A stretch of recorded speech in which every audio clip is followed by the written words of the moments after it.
Well, it's great to be back. It's great to be back. But you may notice a little bit of sadness in my face. You see, I've had such a wonderful time being here. According to Pastor David, this is not a job, this is work. I have enjoyed myself. It is never stressful coming here to be with you all. I've really had a great time. But sadly, this is my last formal presentation. So what I thought I would do is do a summary, a whistle-stop tour of everything we've spoken about during the last 2 weeks, if that's okay with you. What I will do is highlight the things that you can do to prevent or reverse all of the diseases that we've been talking about. Okay, now, as you've seen, we've been going through these colors. Each disease is a different color. But you know what? You can't talk about health and disease without talking about COVID-19. Now, just in case you have not been on this planet for the last few years, is there anybody who has not heard of COVID-19? I don't see any hands. I'm sure there are no hands wherever you are watching. You see, COVID-19 took over the world for a while, right? But you know, right at the beginning, when the pandemic started, especially in England, we were looking over the water to Italy, and we were realizing that certain things were happening. In fact, the National Institute of Health told us that over 99% of the people who died from COVID-19 early in the pandemic had at least one underlying disease. Over 99%. If you didn't have an underlying disease, it was very rare or difficult for you to die from COVID-19. Now, what are these underlying diseases? Yes, indeed, they're the lifestyle diseases that we've been talking about for the last 2 weeks. Asthma, diabetes, hypertension, heart disease. What it's saying is that these diseases have weakened the system so that when a virus comes along, it becomes incredibly difficult to survive from it. Let me give you an illustration. I think a lifestyle disease is a bit like having a bear stalking you in the distance. I don't know if anybody has had a bear stalking you in the distance. If it's far away, okay, you don't want it there, but it's not imminently behind me, so it's not going to kill me. And that's a bit like having a lifestyle disease. You can have diabetes, you don't want it, but you know what? I'll put up with going to the hospital. I'll put up with the medication. I'll put up with the kind of lifestyle change. And that's like the bear stalking at a distance. But what happened when COVID-19 came along is that bear came right up on your shoulder and is now imminently going to kill you. Diabetes that you could live with for decades on medication was now a lethal element in your life. And that is why we try to eliminate all of these lifestyle diseases before the problem happens. Because believe me, there will be another pandemic. Believe me, there will be other stresses in your life that put strain on your body, where if it is weakened by a lifestyle disease, it may be fatal when it doesn't need to be. Before I move on from COVID, let me just explain to you that pretty much all of the viruses that we ever get have their origins in animals. Even if it was generated in a lab, the lab still got that virus from an animal. And it tells us something. Look, first of all, we shouldn't be consuming them. We don't need them to be healthy. And the next thing, we shouldn't be abusing them, because really, when they're clogged together, farmed together in these little cages and they've got no sunlight, it's really cruel for the animals as well. And it's not good for our health. Have a look at this. I think I should start with the heart. If we're going to talk about disease, because heart disease is still globally the biggest killer, why don't we start with heart? What things can we do to prevent or reverse heart disease? I'm sure you're all great students, you've all had it written down, but let me remind you. One of the most important things you can do to reverse heart disease is to have a healthy plant-based diet. I mentioned earlier that when I was doing cardiothoracic surgery up in Cambridge, heavy work, really heavy work. We had to do 3 of these bypasses every single day. Enormously tiring. But what we had to do is open up somebody's chest, stop their heart, link it up to a big contraption, and then try and close them all up again. It was a big, big deal. The person would be in pain for months. They'd need rehabilitation. And then, at least, if it was a successful operation, they'd be alive. But evidence has shown us from years ago that just by changing your diet into a healthy plant-based diet, no meat, no milk, no refined sugar, those arteries that were closing down can now open up. Now, for me, even today, I've been doing this for many, many years. It's still miraculous to me that you can reverse one of the biggest problems in the world in terms of health just by changing your diet. You can get rid of doctors like me, and you can just replace it with a healthy diet. That is amazing, and I commend it to all of you. Some of you may have heart disease today. You may have an appointment to see a doctor in a few weeks or months. I can guarantee you, if you go onto a healthy plant-based diet today, by the time you see the doctor, you may not even need an operation. I guarantee that's true. I've seen it with my own eyes. So that's heart disease. What about high blood pressure? If I was to ask you, do you know somebody with high blood pressure? Everybody would say yes. It's such a prevalent disease. Now, what few tips have I given you to reverse high blood pressure? Well, plant-based diet is absolutely good. You have to exercise. We've seen Teeny skipping along this very stage, demonstrating how we have to exercise. It's brilliant. Water. I think water is one of the simplest things you can do to lower your blood pressure. Remember the example I gave you. If you were swimming in a lake, that's fine. If you were swimming in a lake of honey, that will be incredibly difficult because it's so thick. And that's what happens to your blood. If you don't have enough water in it, it becomes incredibly thick. You then have to use a lot of energy to push that blood round the system. Therefore, your blood pressure has to rise. Here's something though, going on from the plant-based diet, we said that greens do something quite remarkable in our arteries. They get the interior of our arteries to release a chemical called nitric oxide. That nitric oxide opens up the arteries all over. I told you nitric oxide is the active ingredient of Viagra. Okay, I know none of you have heard of it, none of you need to use it, but I can tell you when it comes to things like erectile dysfunction, rather than reaching for the pill, the best thing to do is reach for those greens. And let me remind you, gentlemen, because this is very important, if you have an episode of erectile dysfunction, you're at a high risk of having a heart attack or a stroke in the next 5 years. So rather than just going to the pill, start thinking about changing your lifestyles. Number 3, cancer. What things have we said about cancer? Well, I always tell people, and I've been speaking to a lot of people in the clinics throughout the weeks, if you have cancer, there are certain things that you must do. Cancer loves sugar. You must eliminate refined sugar. Vitamin D is key.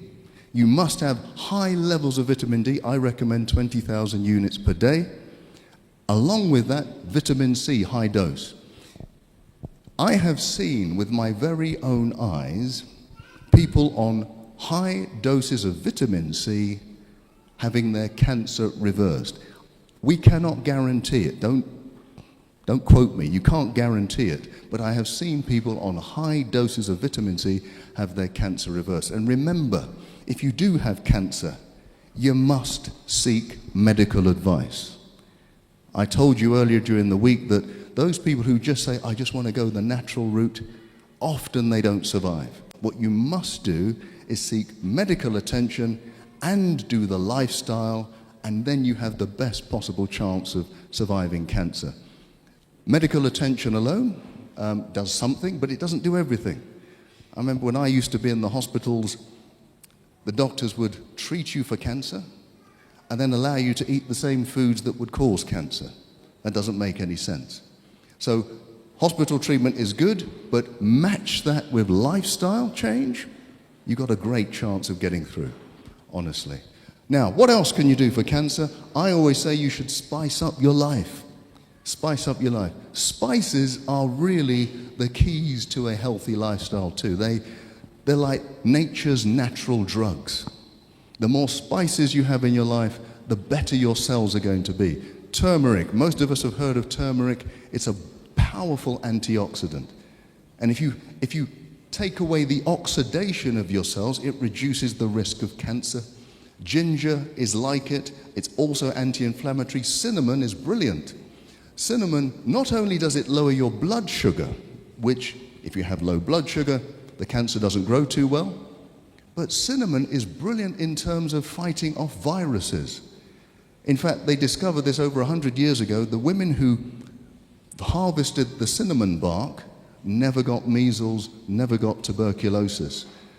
And cinnamon, if you have anybody in your family who has any kind of viral illness, you give everyone in the household cinnamon, it's less likely that you'll get the infection. Cardamom is very interesting because it actually makes you make more natural killer cells.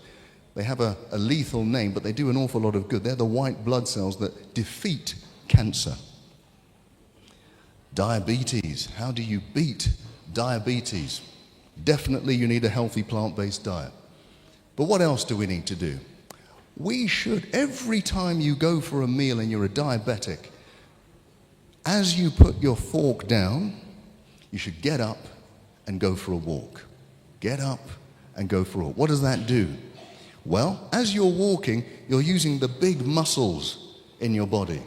Those muscles will absorb sugar very quickly. And so it will keep your blood sugar levels quite low. You then don't need to release a lot of insulin to deal with the sugar, and that means your cells can become insulin sensitive again. Insulin sensitivity is the opposite of diabetes. It can actually cure diabetes. I've told you quite boldly that anybody with type 2 diabetes does not have to live with it. Type 2 diabetes is completely reversible. Type 1 is more difficult, but type 2, completely reversible. So you do not have to live with it. Change your lifestyle and get rid of it. Okay, autoimmune disease, that was the last talk I did. That refers to all of these antibody diseases that are attacking different parts of the body. There are roughly 400 or 500 of them. Wherever you've got tissues in your body, you will have an auto-antibody if things go badly. And I must say, although I didn't talk about it, one of the biggest causes of infertility is autoimmune disease.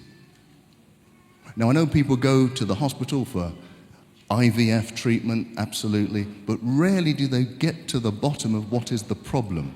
And it's usually that you've got antibodies attacking your organs inside that makes it almost impossible to conceive. So everything you've heard me talk about with autoimmune disease, you need to apply if you want to get pregnant. Okay. Now, you've seen my details. I'm hoping that in 9 months I'm going to get lots of communications of people telling me, yeah, we have a child. So it's possible, believe me. Now, some of the things, if you weren't here the other day, some of the big things that you need to do to get rid of autoimmune disease is get rid of milk, because milk is one of the key factors that generates these antibodies. Deal with stress. Make sure you avoid refined sugar. Have high doses of vitamin D. If you do that, you have a great, great chance. A bit like a little boy called Bart Simpson, don't have a cow, man. Stay away from the milk. Okay. Now, this is increasingly a problem on this continent of Africa. Didn't used to be. You go back 50 years, there was very little obesity on this continent in Africa. Now, with all of the imports of Western culture, including Western food and Western lifestyle, we're getting exactly the same problems that they get in the West. How do we defeat it? I always say, get rid of the white stuff. This is not a racist statement, folks. This is not a racist statement. I'm saying get rid of the white rice, white flour, white pasta, and of course that white substance, sugar. You know, sugar, if you look at it from afar, it looks a bit like heroin. And by the way, it activates exactly the same parts of your brain for heroin addiction. That's why giving up sugar can become so difficult. But remember, I did give you some help in overcoming sugar addiction. Remember the Dr. Chitty method, named after some obscure doctor? You remember that? So for those of you who don't remember, let me tell you, when that donut is calling out your name, the worst thing you can do is say, I can't eat the donut. Because if you do that, your brain will just desire it even more. What you must do is say, I will eat the donut, but I'll eat it in half an hour. At the same time, eat yourself an apple. Now that apple will release sugar slowly into your bloodstream, slowly so that you don't get this insulin spike. And after half an hour, you'll have enough sugar in your system to overcome the desire for the donut. You're not looking convinced. If at the end of the half an hour you still want that donut, do the same thing again. At the end of the day, you may have eaten 5 apples. That's okay. That's your 5 a day, right? But even if you fall off the wagon, even if you succumb to the donut, I guarantee you will eat it less frequently than if you didn't try the Dr. Chitty method. What does Dr. Chitty stand for? Don't resist it, choose to have it, but delay it. Dr. Chitty, there you go. Now you'll remember my name, okay? That's the only reason why I did that for you.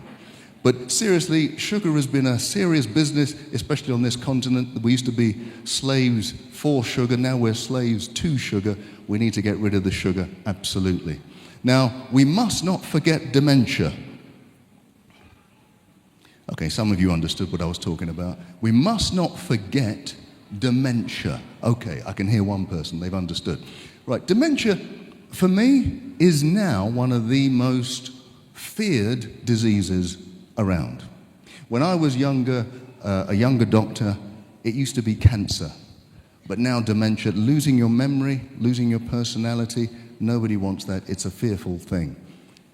The good news is, and there is good news about dementia, it is a lifestyle disease. It is not random. Now you may have seen studies to say, well, there's a genetic makeup. There is. There are genes for dementia. But there are people who have the gene for dementia who don't get dementia. There are people who don't have the gene for dementia who get dementia. The biggest factors are lifestyle factors.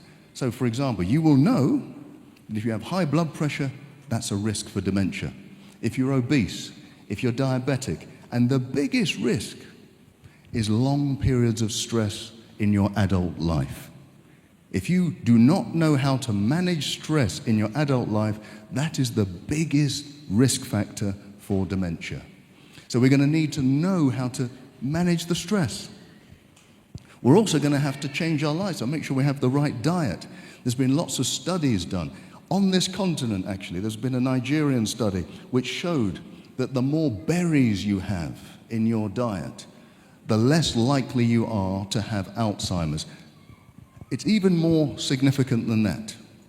They have showed that if you have dementia, early signs of dementia, you go onto a healthy diet, have lots of berries, you can reverse up to 90% of the symptoms. Now maybe you've never heard that before. Because most people think, once I've got dementia, it's just a long road down to ruin. That's not true. If you are diagnosed and you change your lifestyle, you can reverse up to 90% of the symptoms of dementia. Talking about stress, we spoke a little bit about depression and anxiety and stress. What little signs can I give you to help? Well, remember what we said. There are triggers for depression. There are triggers for stress. And the big ones are debt, divorce, disease, and death. Now, we can't avoid some of them, but when they come to us, the best thing to do is to not hide away and keep it to yourself. The best thing to do is to get help quickly. The quicker we get help, the quicker we understand that we're not alone, that other people are going through exactly the same thing, the quicker we can cure ourselves or head off depression. What else do we need to do? If you're depressed, you might find it difficult, but one of the ways to break that cycle of depression is to get into some physical activity, whether it's going for a walk, a run, a swim, whatever. Maybe you need somebody to encourage you to do it, but it will break that cycle of depression quicker than just about anything. The next thing you can do is do something, even if it's small, for somebody else. That sounds strange. You're depressed. Why am I going to do something for somebody else? Well, we have shown through scientific endeavor that by doing even a small thing for someone else, it takes your mind off of yourself. And that can break that cycle of that spiral of self-thought. So the more you can do for somebody else, even if you don't feel like it, think of it as if you're doing something for yourself when you're doing something for somebody else. Being kind to somebody else is actually being kind to yourself. What else? I mean, we have to know how to heal from depression, and we've talked about it a lot. Forgiveness. The quicker we can start to forgive ourselves, forgive others, if you're able to do that, it is a quicker release from the grips of depression and stress. Every study I've seen in the last 10 years has an element of letting go of past trauma, of past hurt. The quicker we're able to do that, the greater the chance we're going to be free from depression. And we want to be free from depression. Because in fact, even at the heart of most of these diseases that I've been talking about is a level of stress. Stress makes every disease worse. It doesn't improve one disease. Right, so in fact, we know that disease is what? Dis-ease. So if we want to get rid of disease, we're going to have to start to be at ease with ourselves. We can only do that if we learn to forgive, if we learn to let go, and if we learn to look forward and stop looking back. But if we do look back, if I'm looking back to that episode of my life when I was hurt, let it always be looking back with forgiveness.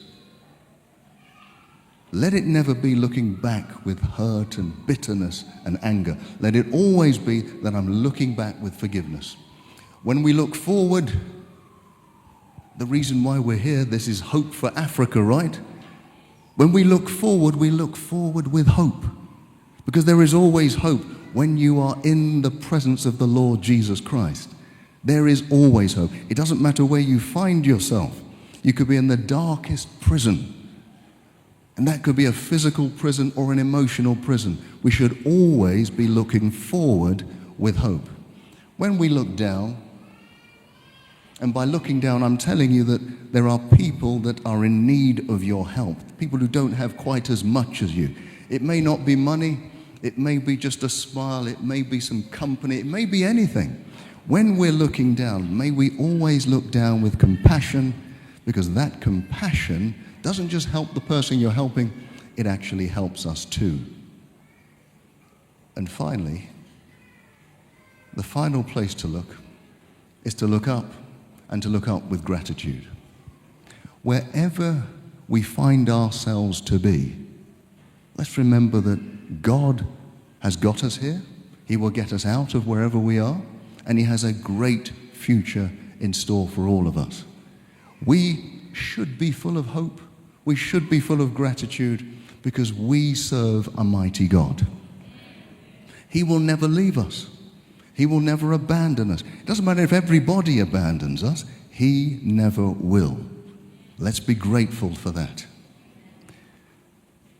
This has been an absolute pleasure for me to be here, to be with you all, to be with my fellow colleagues and who have been sharing wonderful messages. And I'm very sad that this is my last time to be here.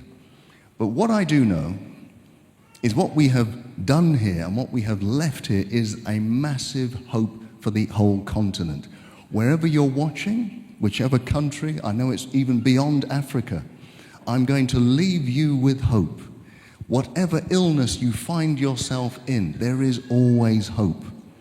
There are certain diseases that we now know that we can cure, you don't have to live with. There is hope. You are viewing this, you are part of this wonderful church organization. Do you know this church is responsible for being pioneers of health globally throughout history.